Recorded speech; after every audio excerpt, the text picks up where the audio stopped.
আমাদের প্রিয় নবী হজরত মুহাম্মদ সাল্লাল্লাহু আলাইহি সাল্লাম এই সৌদি আরবের মদিনা থেকে বুরাকে চড়ে মেরাজের উদ্দেশ্যে যাত্রা শুরু করেন। হজরত মুহাম্মদ সাল্লাল্লাহু আলাইহি সাল্লাম 610 সালে আল্লাহর নিকট হতে নবুয়ত পান।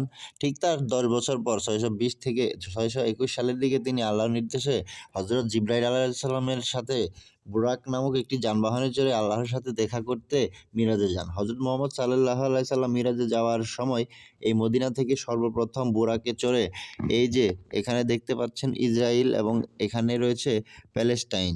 এখানে রয়েছে মসজিদুল আকসা, যেটি বর্তমানে ইসরায়েল প্যালেস্টাইনের জেরুজালেমে অবস্থিত। এই মসজিদুল আকসায় প্রথমে চলে আসেন, অর্থাৎ হজরত মুহাম্মদ সাল্লাল্লাহু আলাইহি সাল্লাম এই বুরাকে মদিনা থেকে প্রথমে এই জেরুজালেমের মসজিদুল আকসায় প্রথমে আসে।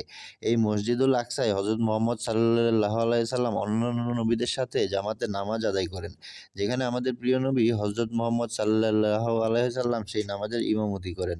এই মদিনা থেকে মসজিদুল আকসা পর্যন্ত এইটুকু পর্যন্ত যাত্রাকে কোরআনের ভাষায় বলা হয় থাকে ইসরা। আর এই ইসরা সম্পাদন করার পরে মসজিদুল আকসা থেকে হজরত মুহাম্মদ সাল্লাল্লাহু আলাইহি সাল্লাম বুরাকে চড়ে উপরের দিকে অর্থাৎ আকাশের দিকে যাত্রা শুরু করেন। তিনি যখন প্রথম আসমানে যান সেখানে তিনি আমাদের আদি পিতা আদম আলাইসাল্লামকে দেখতে পান। তারপর তিনি সেকেন্ড আসমানে ঈসা আলাইসাল্লামকে দেখতে পান। তারপর তিনি থার্ড আসমানে হজরত ইউসুফ আলাইসাল্লামকে দেখতে পান। তেমনিভাবে ফোর্থ আসমানে তিনি দেখতে পান হজরত ইদ্রিস আলাইসাল্লামকে। ফিফথ আসমানে তিনি দেখতে পান হজরত হারুন আলাইসাল্লামকে। 6 নম্বর আসমানে গিয়ে তিনি দেখতে পান হজরত মুসা আলাইসাল্লামকে। তারপর সর্বশেষ 7th আসমানে গিয়ে তিনি হজরত ইব্রাহিম আলাইসাল্লামকে দেখতে পান। হজরত মুহাম্মদ সাল্লাল্লাহু আলাইহি সাল্লাম এই 7 আসমান পাড়ি দিয়ে তারপর গিয়ে তিনি মহান আল্লাহর সাথে সাক্ষাৎ করেন। তারপর তিনি সেখানে গিয়ে সিদরাতুল মুনতাহা নামক একটি গাছ দেখতে পান এবং তারই সাথে হজরত মুহাম্মদ সাল্লাল্লাহু আলাইহি সাল্লাম টোটাল 4টি নদী দেখতে পান। সেখানে গিয়ে তিনি জিবরাইল আলাইহিস সালামকে জিজ্ঞেস করেন এই 4টি নদীর কথা।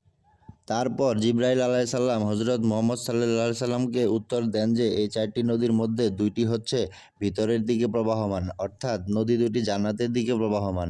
এই নদী দুটির নাম হচ্ছে সালসাবিল এবং কাউসার, এবং বাকি যে 2টি নদী বাহিরের দিকে প্রবাহমান সেই 2টি নদীর একটি হচ্ছে ইরাকের বিশাল এই ফুরাত নদী, আর আরেকটি নদী হচ্ছে এই যে এখানে রয়েছে মিশর, এই মিশরের বিশাল এই নীল নদ।